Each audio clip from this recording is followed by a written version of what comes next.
Okay, so Terry, you're now live and recording to YouTube. Okay, thank you. You're welcome.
We have another minute or so. Yeah, I'll just take your lead, Arthur. Okay, just good. We'll wait another few moments just to make sure everybody who wanted to log on has that opportunity. So just to be another moment or so.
Okay, it's 1 o'clock. We might as well get started if we can. Good afternoon and welcome everybody. My name is Arthur Anderson and I'm the CAO for the Township of Hamilton. And I wanted to take a moment to thank you for logging on to today's presentation with respect to the report for the review of Northumberland Municipal Fire Services. We actually have a very unique opportunity to be able to provide as many members of council across the county with a single presentation so that everybody receives the same information at the same time. And for those who are unable to attend today, we are recording the session and posting it to our YouTube account for future reference. Our consultants agreed to undertake the presentation today, and we'll be spending approximately the next hour to cover this material. I think we had originally envisioned the possibility of having questions at the end of this session, but we received some questions on whether it's a council meeting and about quorums.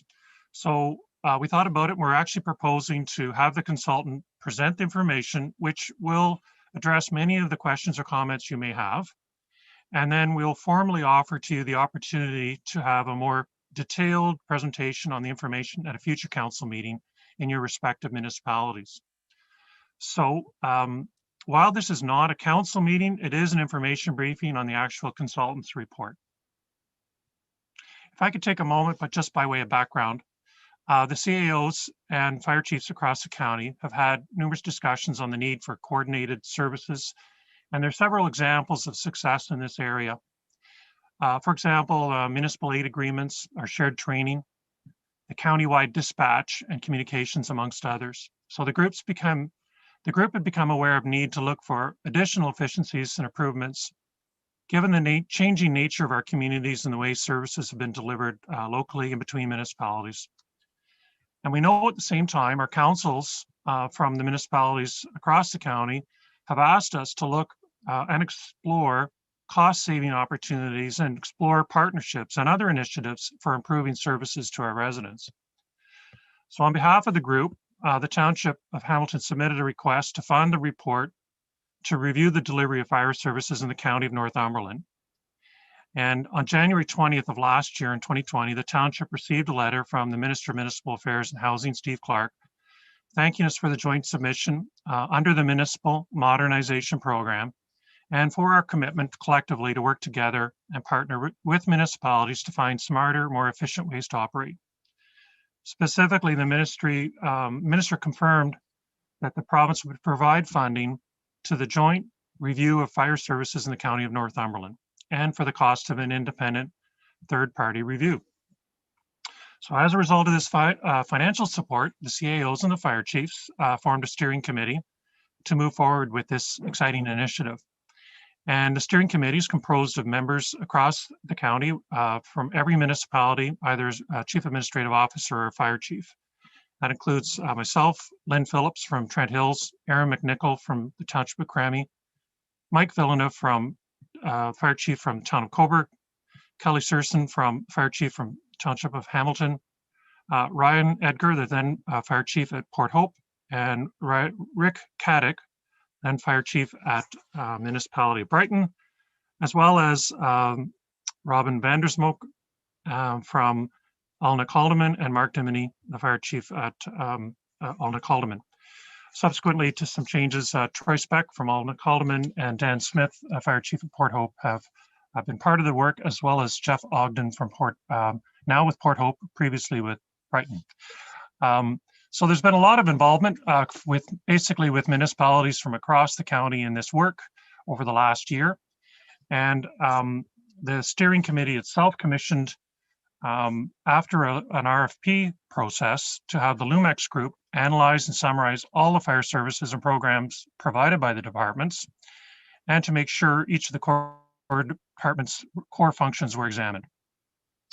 Additionally, the Lumex group explored opportunities for fire services delivery by working through partnerships and shared services, and to help us manage the future legislative pressures and the increasing community demands for service. So I would like to turn the presentation now over to Terry Gervais. Terry is the Director of Operations with Lumex, and he's going to lead us through the report and give us a good summary on all the extensive recommendations that are being brought forward today. So I'm going to turn it over to you now, Terry. Thank you, Arthur. Thank you very much and good afternoon. And as Arthur said, my name is Terry Gervais, and my role in this project was the project lead. Also on the call with us, Jerry Pinjatori, who was one of our writers as well as our project advisor. And we did have a number of other people that worked on our team with this, excuse me, as well. Before I kind of get into the presentation, I'd like to thank, both the steering committee. This has been a very long and tedious process. The pandemic has slowed some stuff down, of course, but they truly have been a good guide for this review for the fire services. The stakeholder groups, we met with numerous stakeholder groups, right from councillors to the CAOs and the fire chiefs and deputy chiefs, the officers and the firefighters. There was a lot of engagement, different committees, the treasurer's committee. So one thing that I really need to kind of stress is how engaged all the groups were in this review. They spoke very openly and very honestly, and I really need to give credit to the fire chiefs, because we are talking about reviewing kind of what they're doing within their own municipal fire services. And we had a couple of sessions with them, some 2 full day sessions, in fact, with them. And we certainly don't want to leave the impression with this review that what you're doing or what the fire departments are doing within your county is really not great, because it's just the opposite. They do a lot of good work together.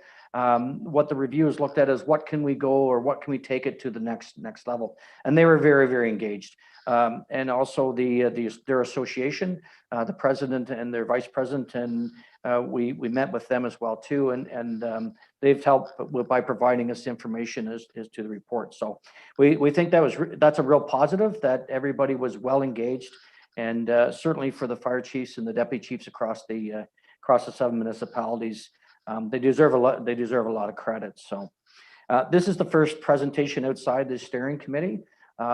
We do have another presentation booked later on with the fire chiefs at their request as well. So our role in this was to make recommendations and to kind of, this doesn't circumvent any process that any municipality has or that the county has, or, whether it's procurement or whether, whether what your day-to-day operations.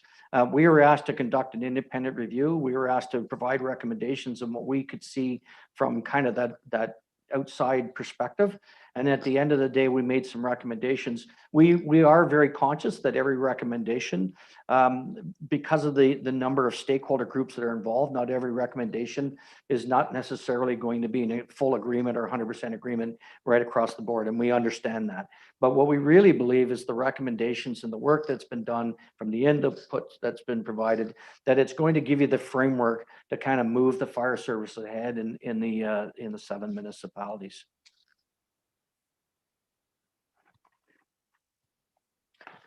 So Arthur talked a little bit this right off the bat, kind of the, what our kind of our role was, and by analyzing, summarizing the services, and look at some of the core functions that they're doing, and look at opportunities where they can partnership or shared services. And like we talked before, they are sharing a lot of stuff. They do a lot of mutual aid and automatic aid. They have a radio system project that's well underway, air management project. But what more could they do, and what more can they look at sharing or partnering? Our approach and our methodology to this project was the first. We put together an experienced team that's experienced in managing the fire services. Both Jerry and I, Chris Burke, and then our project team, our project coordinator, as well as our quality assurance person, all have experience in not only in the fire service, but the quality assurance, and our project coordinator have experience in developing these kind of plans. Data review. So we did a really comprehensive data review, and I hope you can appreciate the work that the chiefs had to do to get some of this data. It's in the middle of their workday and in the middle of a pandemic, but we looked at legislation and bylaws and different agreements. We looked at different structures right across the organizations. We looked at procurement, coverage areas, prevention, and training. And then engagement, I talked a little bit about that, about the COs and the treasurers and fire chiefs and the deputy chiefs and officers, prevention committee, the training committee, and certainly the Fire Chiefs Association had a big part in the engagement process. And then out of it came kind of a summary of the service programs. We identified opportunities and efficiencies, some cost sharing, and explored partnerships and shared services in the document as well. So the roadmap to success. What I'd like to do today is I'm going to take we're going to kind of go through each of the recommendations, and in the essence of only having the kind of the hour, I'll give you kind of the brief, kind of quick background and kind of a little bit where we're kind of headed. And certainly, as Arthur said, we're more than welcome to sit down with any group if they wish, whether it be a council or, and like I said, the chiefs we're already going to sit down with if they need more in-depth explanation in anything in the report. So out of the report, there's 46 recommendations, and we broke them down into the years that we think how you can should take this roadmap forward for success. So we had 5 recommendations that are ongoing. There's stuff that is being done every day, but it may be tweaking or kind of fine tuning some of the areas. We have 18 immediate recommendations, 0 to 2 years, short-term 3 to 7 years, 21 recommendations, and 2 long-term recommendations from 8 to 15 years. And we do realize that the municipal world is ever changing and very dynamic. And although our recommendations are 0 to 2 years for some of these recommendations, we understand that sometimes it might take a little bit longer. But in the same respect, some of the short-term might be a little bit quicker as well. So what we kind of tried to lay it out for the Chiefs Association and for the steering committee is kind of this pathway to kind of get to sharing and working a lot closer together. So out of the recommendations, we did look at service improvements, anything that could have cost savings or cost avoidance, and whether it needed council approval, any of the decisions, and whether it had a budget implication. And what we want to remember, or what we want like to everybody remember, is that just because we said it was a budget implication doesn't mean it's a deficit of the budget. It could be a revenue generating thing also for the budget. So the first section in the report, and if you're following around with the report, the recommendations out of the stakeholder engagements. So once again, we spend a considerable amount of time doing the stakeholder engagements with everybody. And out of that, we come up with 3 recommendations. So, and a couple of them, number 1, I'm going to talk about in a little more in depth, but number 2 and number 3, the mutual aid association that is in your municipalities or your county is one of the best associations across. I travel all over the kind of the province conducting a lot of these reviews, and quite frankly, a lot of areas don't even have a mutual aid association anymore. So it's very, very strong. What we're recommending is that the County of Northumberland Mutual Aid Association explore opportunities to utilize technology to disseminate information for those firefighters who cannot attend the mutual aid meetings. So they get somewhere around between 70 to 80 members out, but what we're suggesting is try to find ways to kind of bridge that information to some of the people that are either working or can't attend the meetings. So number 3, again, immediate, is that each fire department implements a process to develop a fire master plan for their municipality. While this document looks at the kind of the high level and looks at the kind of the sharing of the service in that, really every municipality needs to conduct a fire master plan that's right for kind of their community and to really look at the needs within their own communities. The number one was that the County of Northumberland Steering Committee is established, comprised of CEOs, fire chiefs, and treasurers, mandated to work together on expanding shared services. So one of the things that we found when we were doing these committee works, all the committees working in the 7 municipalities are all doing really well, right from the CEOs committee to the treasurers committee to the fire chiefs committee. So what we found when we interviewed them is they're all doing and they're all working for the right reasons, but there's a gap. And what we're saying is what we're recommending is establishing a steering committee that would help bridge that gap so that the chiefs and the CEOs and the treasurers are working together and kind of on some of those common things. And this committee, we didn't talk about the makeup other than who should be on that.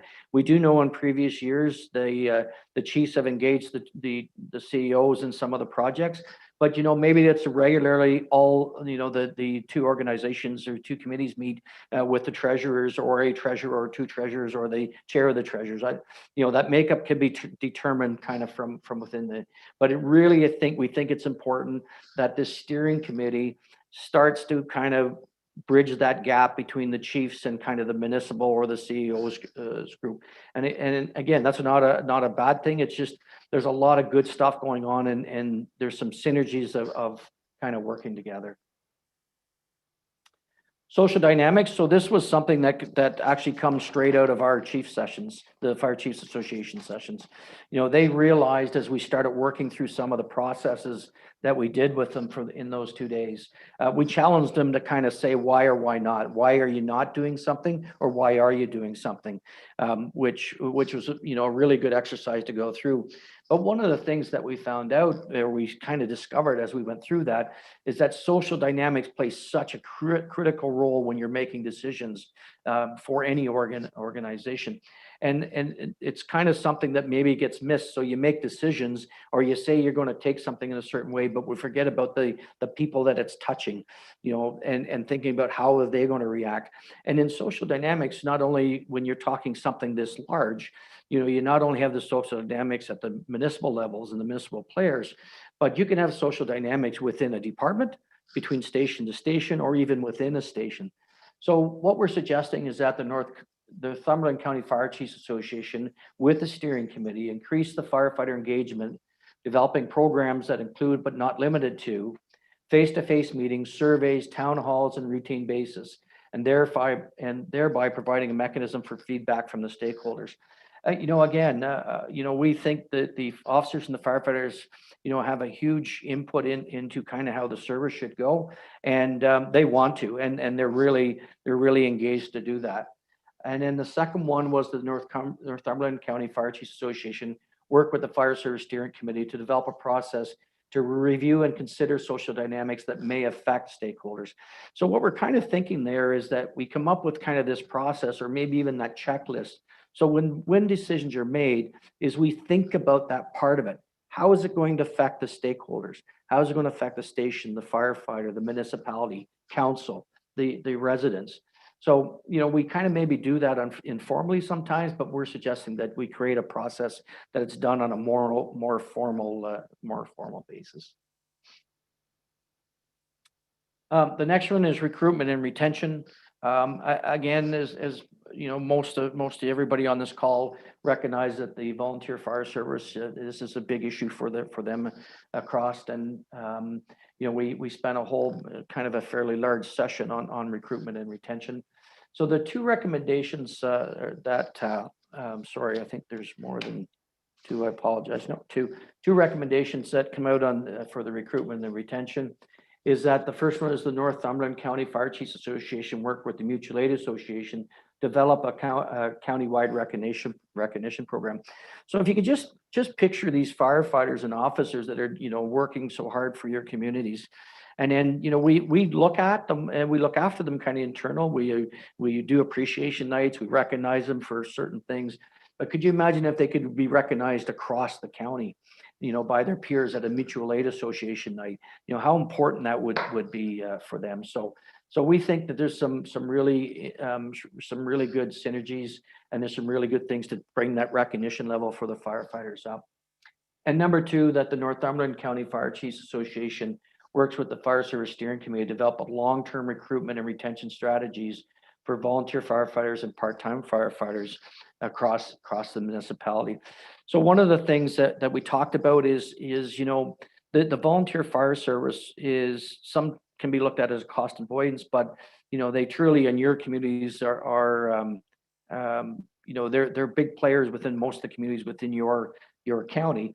So there are things that should be looked at. You know, is there ways that we can provide them some kind of benefits? Is there ways we can provide them some kind of recognition for retirement?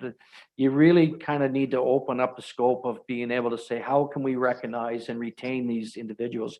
Because you're investing a lot of money in them, into the recruitment and retention programs. So you want to keep them. So we think there's some initiatives that should be looked at. And that's another reason why this is a great example, why we think that the CAOs and the fire chiefs and the treasurers should be engaged in kind of this, because of the importance of it. And there is a financial implication to it as well. Public education and code enforcement. We know that's one of the three. These two are two of the three lines of defense for the fire service, and how important it is. I got to tell you, you have a very aggressive and great fire prevention committee for the 7 departments. They're very active. They do a lot of good work together. They are on the same page.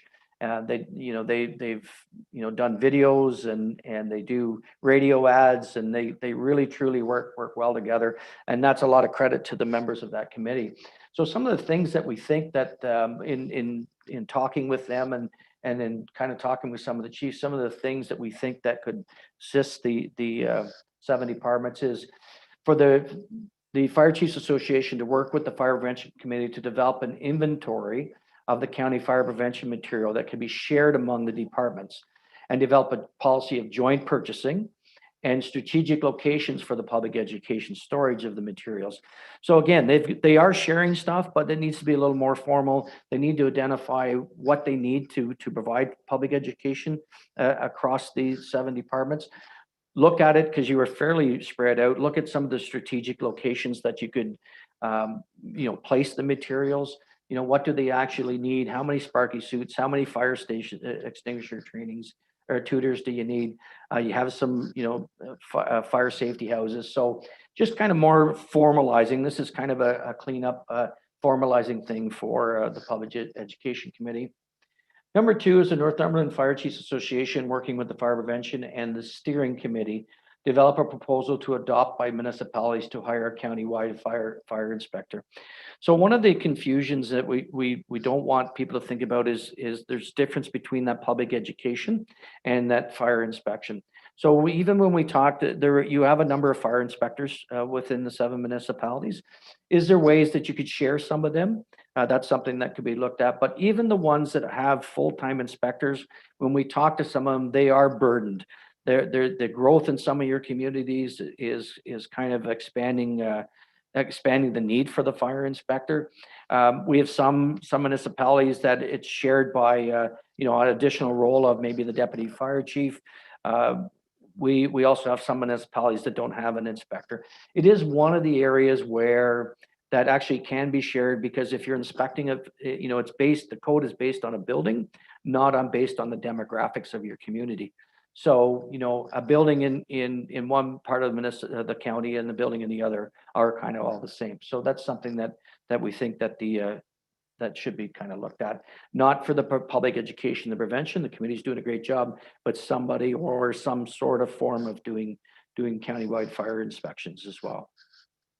And within your county, you have some unique, you have a great system that's being done in Trent Hills that is including the building inspectors that are also doing fire inspections and bylaw. So that's something else that can be looked at, certainly on an immediate term of maybe that could be explored with some of the other municipalities.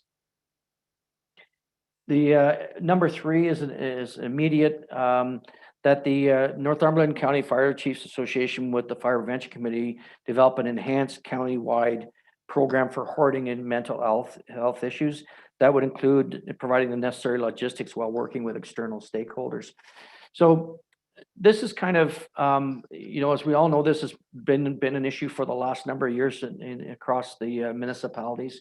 It's still an issue today. Municipalities are still running into this. What we looked at is kind of, what your partnerships before and kind of what was being done to what it is now. And it has lost some of that support and some of the logistics.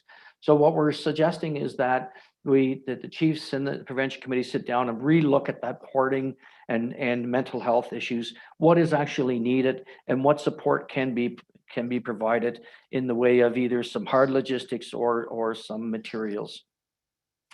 And number 4 is before January 1st, 2024, each municipality conducts a community risk assessment as per the new regulations. So if you haven't seen it, there is new regulations that are coming out before 2024 that every municipality must conduct a community risk assessment.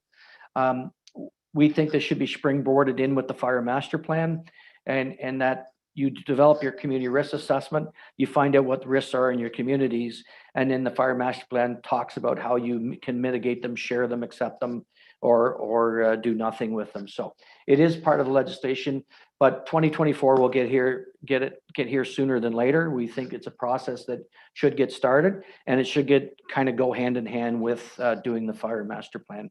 And in fact, the community risk assessment should be done first. Training, the ongoing training is huge, and I know everybody's been involved over the last several years, between certification and not certification. Training is doing very well in the 7 municipalities. There's some recruit training that's going on, sharing amongst some of them. There's some facilities that are being used depending on the location. So it's not, everybody is recognize the importance of training and recognize the importance of kind of training to a standard and getting it kind of to a level. Out of the training section, we ended up with 4 recommendations, and we also, that come from our sessions with the chief, but also the firefighters engagement sessions, as well as meeting with the chair of the training committee. So what we're suggesting in the short term is the Northumberland County Fire Chiefs Association work with the training committee too, and these are the kind of the following: establish a county-wide recruit training program with all departments that participates in and supports with instructors. So again, right now the recruit program is kind of, some areas, and it's based on more on geographics, and we get that the size of the the size of the 7 municipalities or the county-wide is a challenge, but it's something that can be looked at, and supporting it by various instructors. And there are some good examples across the province that can be looked at of how that can be managed. Also again, that develop an annual training program that establishes goals and expectations for firefighters. So setting some of those kind of standards and making it so that, you know, basically what your vision or what you would see in the future is, if I had mandatory subjects but couldn't get there in my own host department, maybe I could go to the neighboring department to pick up my mandatory subjects. Develop specific SOGs for annual training requirements and sign-offs. So again, everybody's doing they're all doing a great job. What we're suggesting is working together between the chiefs and the training, come up with a standard SOG, come up with standard sign-offs that'll work for your NFPA.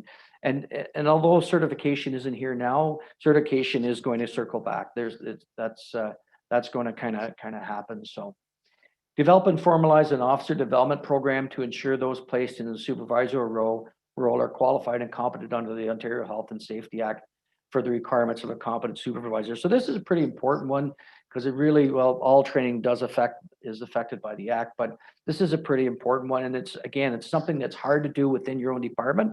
You know, you only have 3 or 4 captains maybe, or, you know, you're only promoting 1 or 2 people, captains a year. But now when you do it jointly, when you go across the 7 departments, now you can kind of bring an instructor and support that instructor and have get them their competencies that way. And it also will help protect you under the Health and Safety Act. So provide the opportunity for the departments to conduct joint training together. This came out of some of the firefighter engagement sessions that we did, where they do a lot of mutual aid together, but they'd like to train more together. So there's, I think there's some really good synergies and some good ways that can be managed as well. Establish the development of instructors that can be utilized across departments.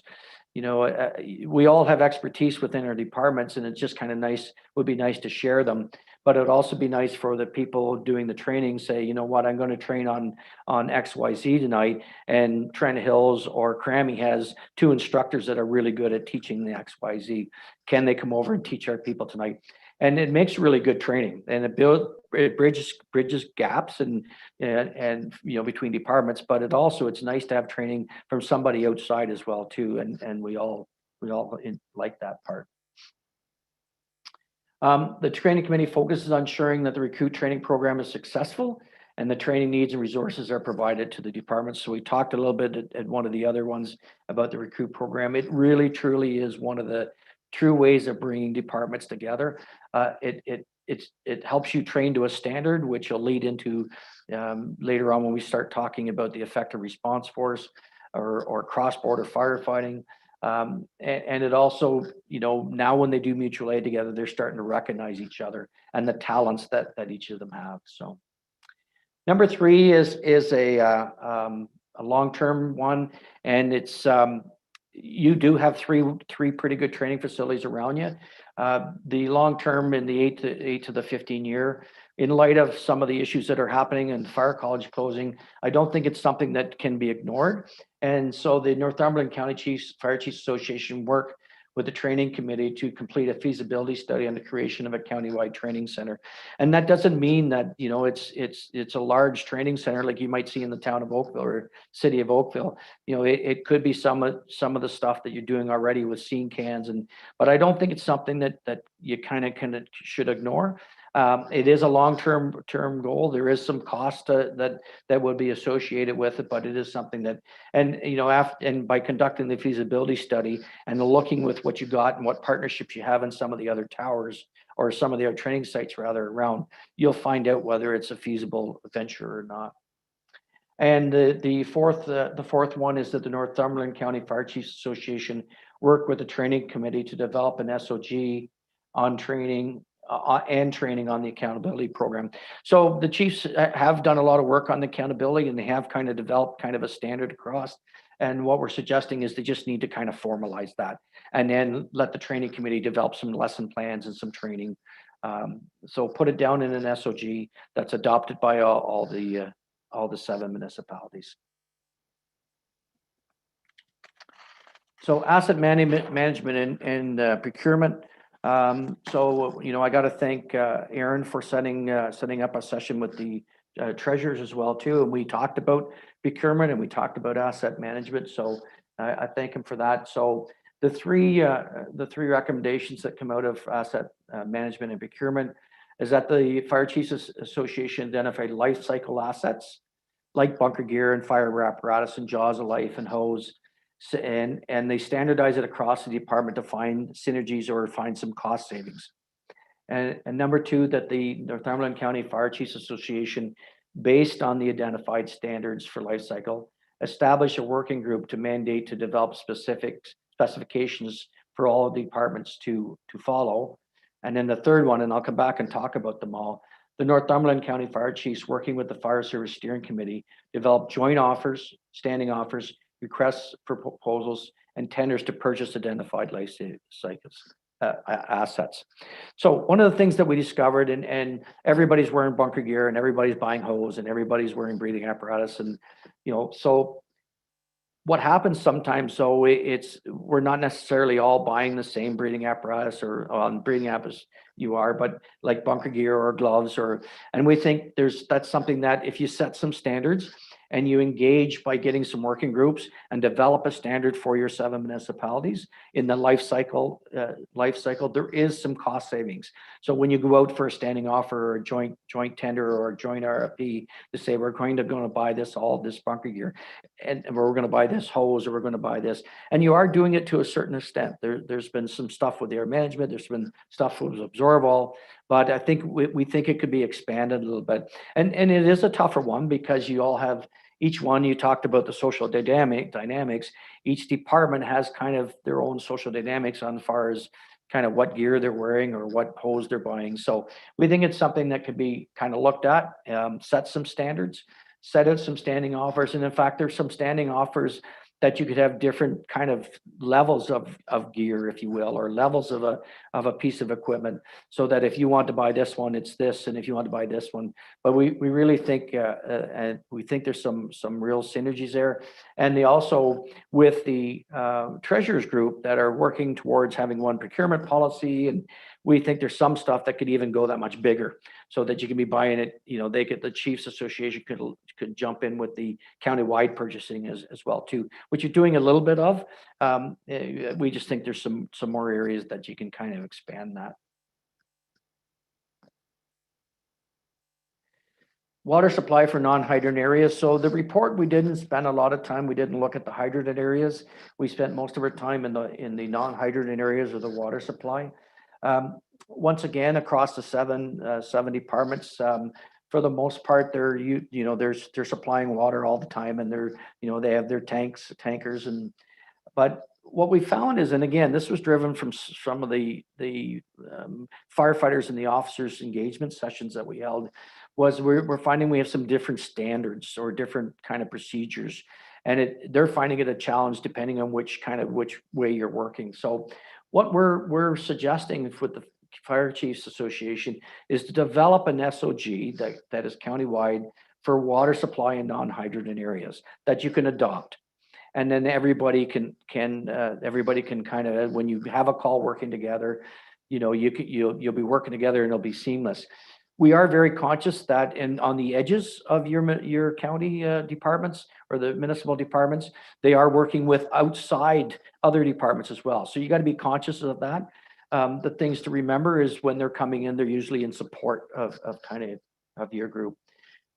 Number two is what we're suggesting is that they adopt a 3-phase approach to water supply for non-hydrant areas and purchase kind of the necessary equipment to participate in that 3-phase approach. So what that allows is some flexibility for the departments. So the 3-phase approach, which is you're on board, which is a distribution type of valve, and then right into porta tanks. But it allows for different geographical areas, different types of fires, the different amount of gallonage of water that you have to have is what level you would go to. But by standardizing it and by developing the standard SOGs across, then you'll have that kind of seamless when you're trying to supply water in a non-hydrant area without tying the hands of the individual departments, based on kind of, an extra long laneway down a cottage road type of idea is different than being out in a subdivision on a main road. Number 3 is that when purchasing any new tankers, they're required to have onboard pumps. Right now, some of the fleet does not. It is some of the older fleet, but as the setting that standard that when they replace a tanker, it has an onboard pump, and that leads into being able to supply water during this three-phase approach.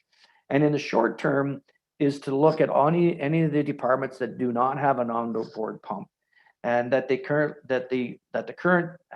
currently have tankers without provided pumping capabilities, provide for the installation of onboard portable pumps. So that can be done, fairly inexpensive in the big scheme of things compared to buying a brand new fire truck. But we've seen across the province where the people have utilized portable pumps and plumbed them right in and made their tankers with pumping capabilities as well too.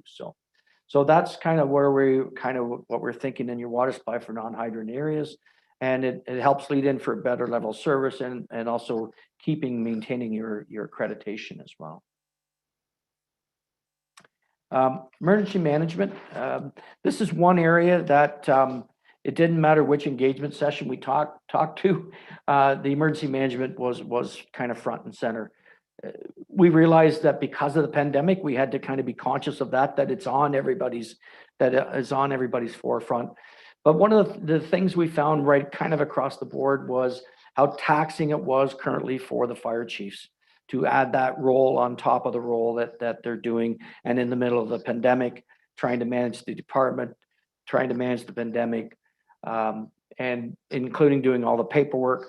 Emergency management has changed quite a bit over the last 15 or so years, where it's really, there's a lot of compliance driven, a lot of paperwork driven. So out of it, we came up with 2 recommendations. So the first one is that the Fire Service Steering Committee develop a countywide emergency management program for all municipalities that would include a full-time resource to update, implement, and manage all the emergency management programs that include conducting the hazardous risk analysis and the critical infrastructures reviews for each of the municipalities. So if you take the compliance side of emergency management, really all your municipalities are very similar. Yes, there's some critical infrastructure that's different, and yes, there's some of your high-res are different, but for the most part, a lot of your compliance is you're exercising and doing your documents. So the first little while, this resource would be busy bringing all the emergency management plans into one and developing, if you're going to develop a pandemic plan, for example, you can develop one plan and share it. It can be, basically hold pretty true for most of the 7 municipalities. The number 2 is that all the plans be kind of developed into and changed over to the provincially recognized incident management system model. It is fairly prevalent in the province. A lot of your stakeholders, the police, OPP, for example, and EMS are already on it. It makes it really versatile that if you need a logistics officer, for example, in your municipality, because of some kind of an incident, you can actually go to, way over on the other side of Toronto and get a logistics officer to come and sit in and perform that logistics role. So we think it's kind of timely when we're recommending kind of redoing the emergency management program, that you change them over to the incident management model as well too. It would be very busy for the first year for sure.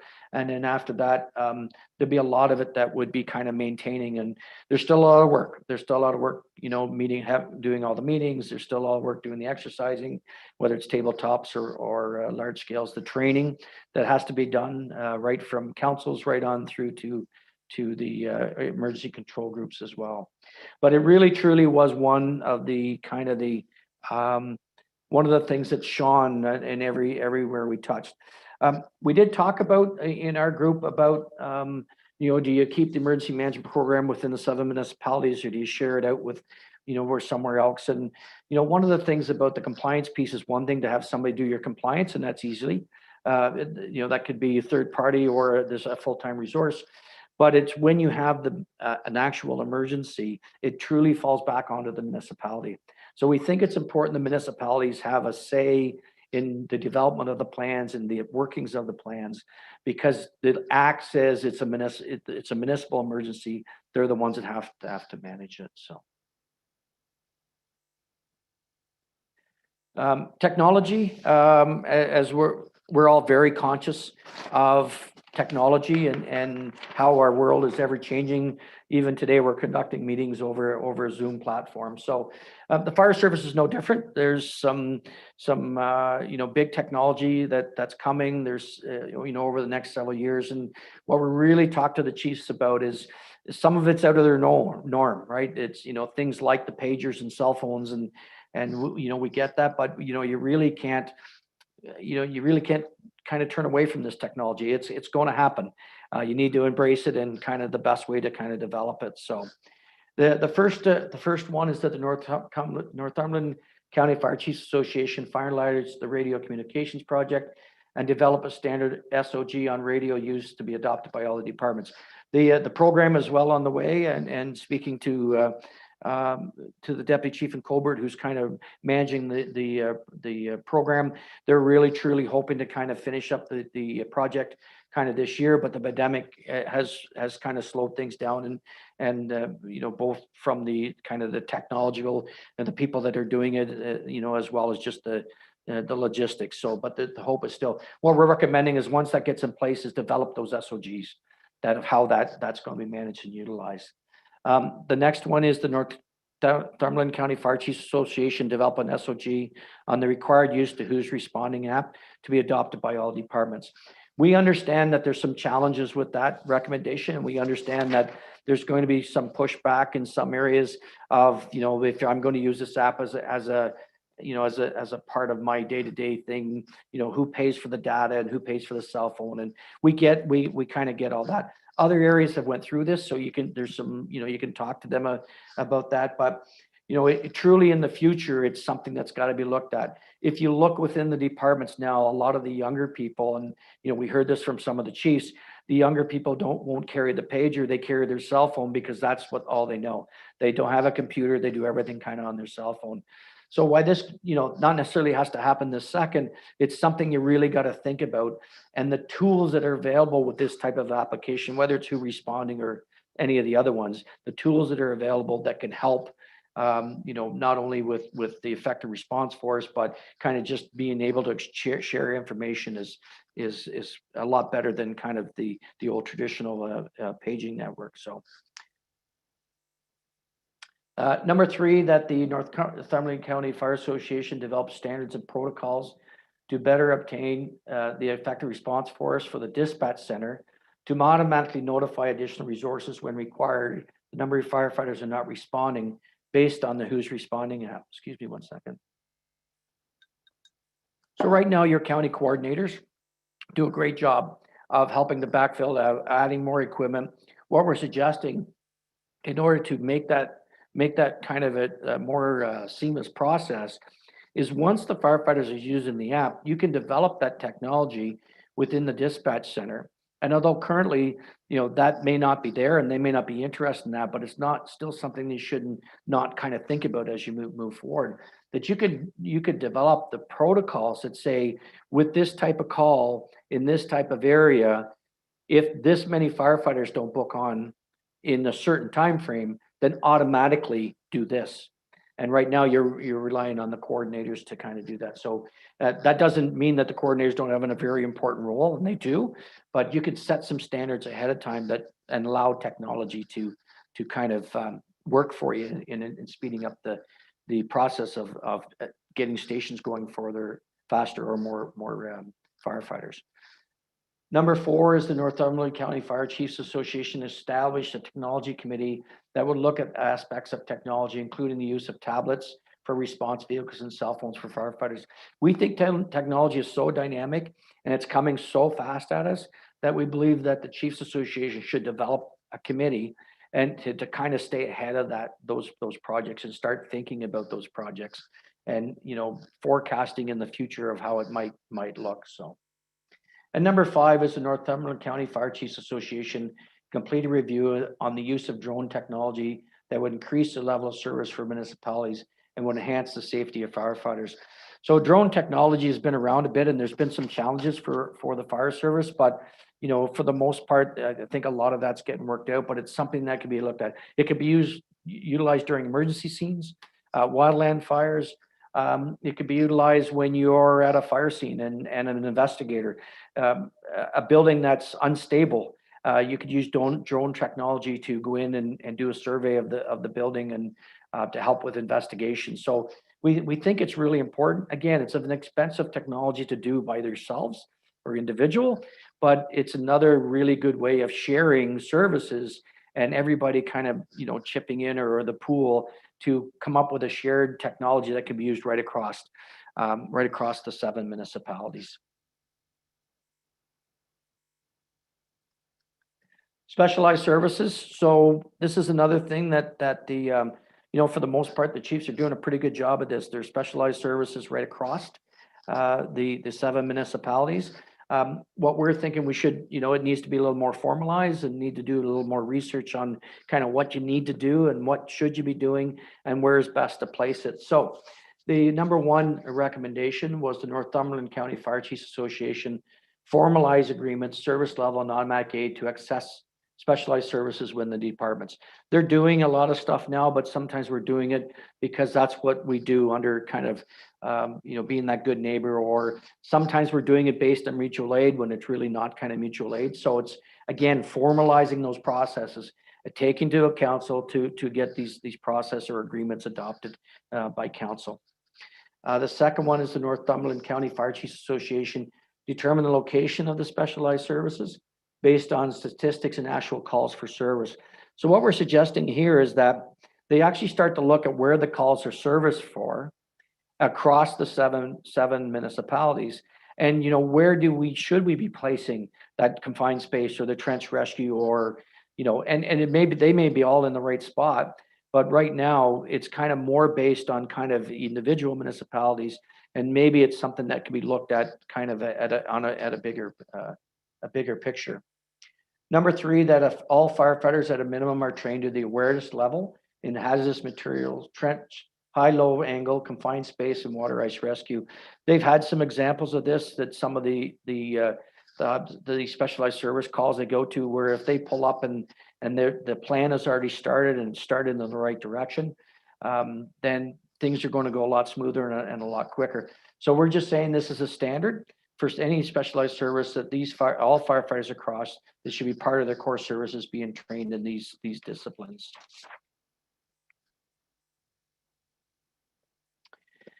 Number four is the Northumberland County Fire Chiefs Association, after determining what specialized services are required to be delivered across the municipalities, develop a strategic plan that outlines the specific location of the response teams, the training needed, and any agreements that must be developed and approved by council. So even though you might think one of the specialized services should be in this station, that doesn't mean that all the response team has to come from that station. It can maybe come from another station or a neighboring station. It's how you train and how you work together with these response teams. So once you determine what services you need to provide in the 7 departments, then determine where they should go based on actual calls and statistics. And then you start building up these teams and putting this strategic plan together. So, and number 5 is the Northumberland County Fire Chiefs Association designate 2 members to lead the specialized services program to develop work groups as required. So again, this is someone like the technology group. It's really important to kind of get drivers of this program and to manage this program. And we think 2 members of the Chiefs Association, we should form these committees that they are now looking after the specialized services.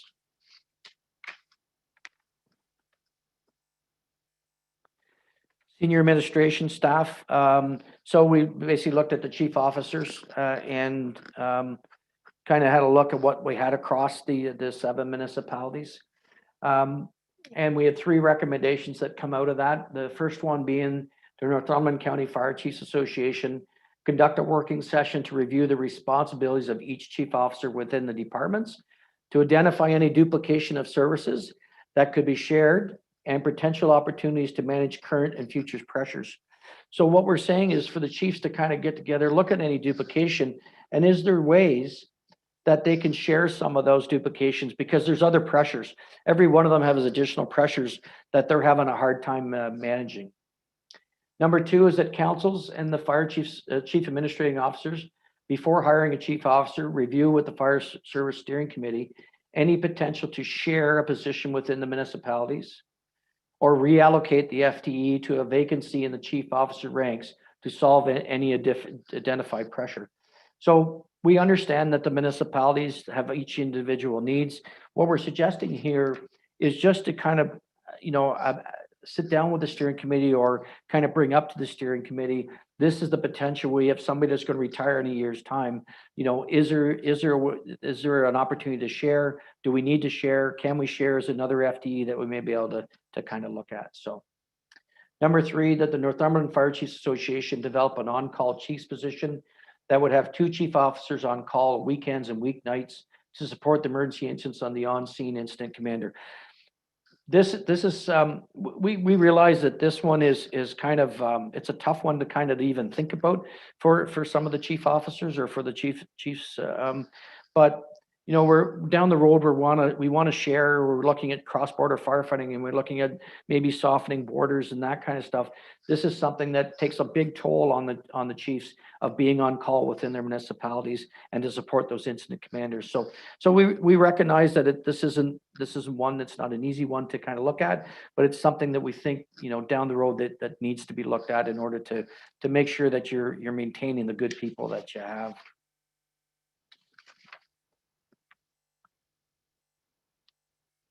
Response standards. So in the document, you'll see it talks about a new kind of concept that we're talking about, and it's called the effective response force. We really looked at different best practices. We looked at some of the NFPA, but we really believe that what's important is developing your own response standards for your community or for your county. You could say you want to follow this NFPA standard or the old Fire Marshal 10 and 10 or this standard or that standard, but they don't all work because every municipality and every county and certainly in our province and if not across our country, is different. There's different logistics, there's different demographics, there's different building stock, there's different geographical areas.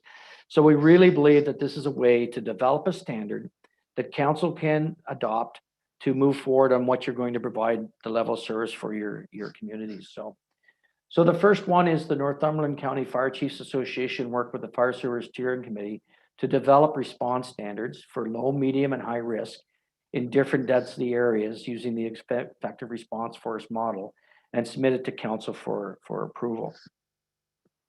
And the effective response force model, it's kind of it's a session on its own, and we spent some time with the chiefs, and our goal is later on when we meet with them later this month is to spend some more time to kind of lay out some more of how to kind of manage this model.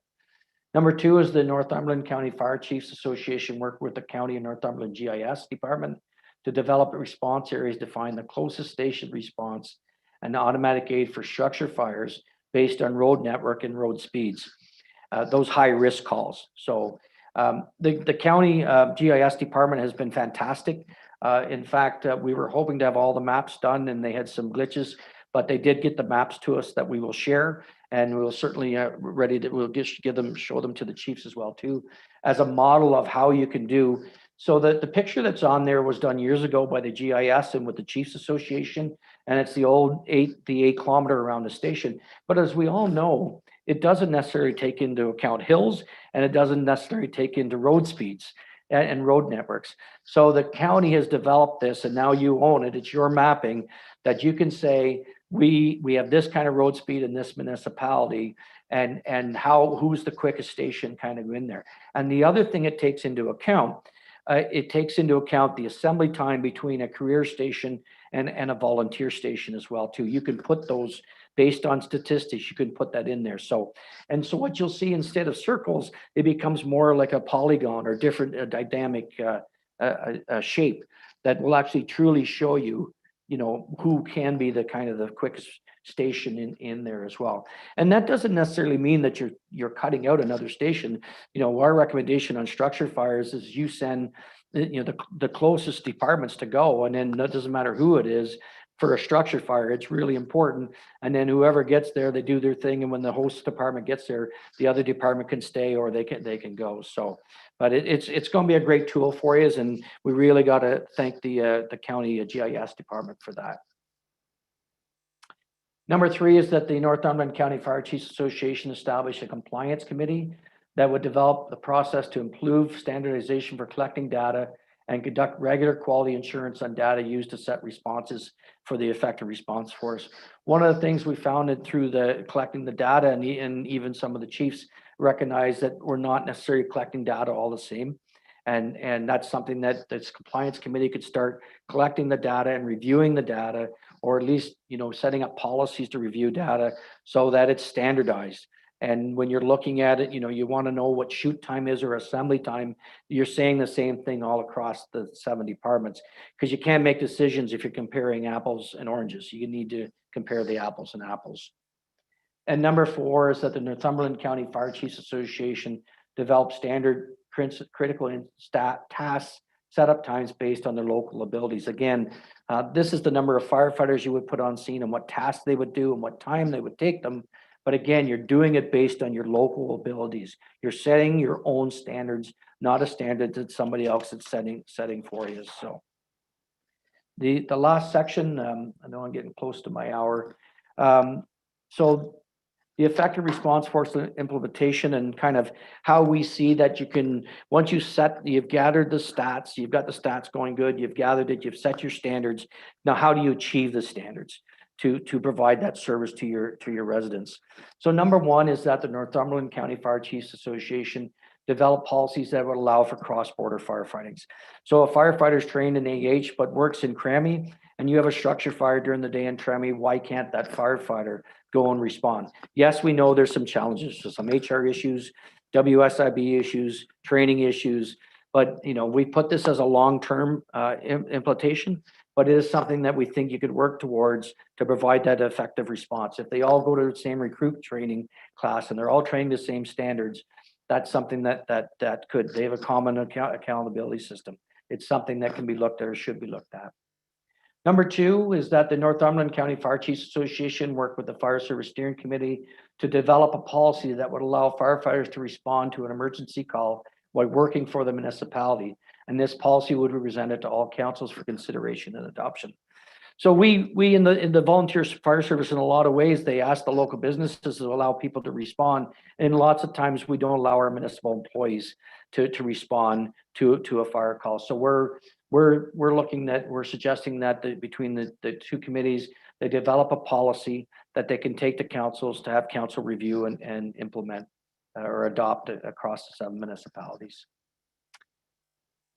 Number 3, municipalities consider building a new fire station would solicit input from the steering committee before choosing a location. That doesn't mean the steering committee is going to choose the location for the municipality. All we're saying again is bridge that gap. You're doing a great job of sharing with EMS. Is there 2 municipalities that may be considering building a fire station? Can you look at where the location is? Can you joint share a station, which is done elsewhere in the province? And maybe not. Maybe there's specific needs in a certain area, but we're just trying to open some dialogue up to say, okay, if we're going to build a station, how does it affect our municipality beside us? And the final one is that the Northumberland County Fire Chiefs Association work with the fire coordinators to develop SOGs for the dispatch center to automatically call mutual aid for station coverage or response to the scene. So a little bit different. The other recommendation was dealing with kind of the initial call. What we're seeing here is, and again, not taking away from the coordinators, they're doing a great job, but if we can do some automatic, one of the things that we suggest is, developing stations that should never be never left vacant when you look at the big kind of scheme of things, right? And dispatch, down the road, not today they won't, but down the road could start moving trucks automatically for them. So if Crammy Station is never supposed to be empty because of its geographical location, dispatch would automatically move a truck from Brighton, and I'm just picking, I don't know if that happens. I'm just picking that as an example. So we think, again, that's an automated thing that could be done. I realize that's kind of fairly rushed, and we really think that there's a lot of good work that has been done, and we really think there's a lot of good work that will be done in the future. And we see these recommendations as kind of helping to move some of this forward. We appreciate the time that everybody spent. We appreciate the chance to explain the document and go through the document, because in fairness, the steering committee we had fairly regular meetings, but the Chiefs Association hasn't got to see the entire, they just got the document a couple of days ago and really hasn't been able to get kind of the recommendations as well. So we think it's really important. We are open to, as Arthur said at the start, we're certainly open to meeting with individual councils if that's anybody's choosing. And I thank you very much for the time today. And again, Arthur, I'd like to thank you and the committee the steering committee for all the hard work you've done for your residents, because it was needed. There was a ton of work that was done by not just your steering committee, but all the municipalities as well. Thank you.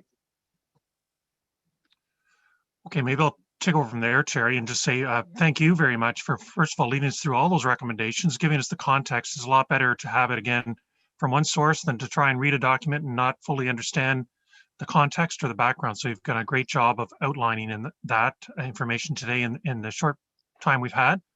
I do want to mention and emphasize that you just reiterated that all councils will have the opportunity to invite you to make a further presentation to answer questions and answers in more customized nature locally at each municipal council meeting or committee structure they choose. Next step wise, the various fire chiefs and CAOs will be looking at the document as far as the series of recommendations, short-term, medium-term, and long-term, and trying to make decisions on how to proceed with it, as well as, of course, the municipal councils themselves, being responsible for the fire service in their areas, will be very interested in how this document can work for each area in the future. So again, thank you very much to you in particular, Terry, and your team for all the hard work you've done through the pandemic, keeping the project on going forward on an ongoing basis. And I really appreciate your efforts. And again, today, presenting it to us today. Thank you very much for that. And thank you to all, obviously, as all members of the steering committee are appreciative of your efforts. So I don't think I have anything further. I know people probably have other meetings that they want to get to. So I'll close it off on there. And again, thanks very much. And I hope everyone has a good remainder of your day. Yeah. Thank you, everybody. Have a good day. Bye for now.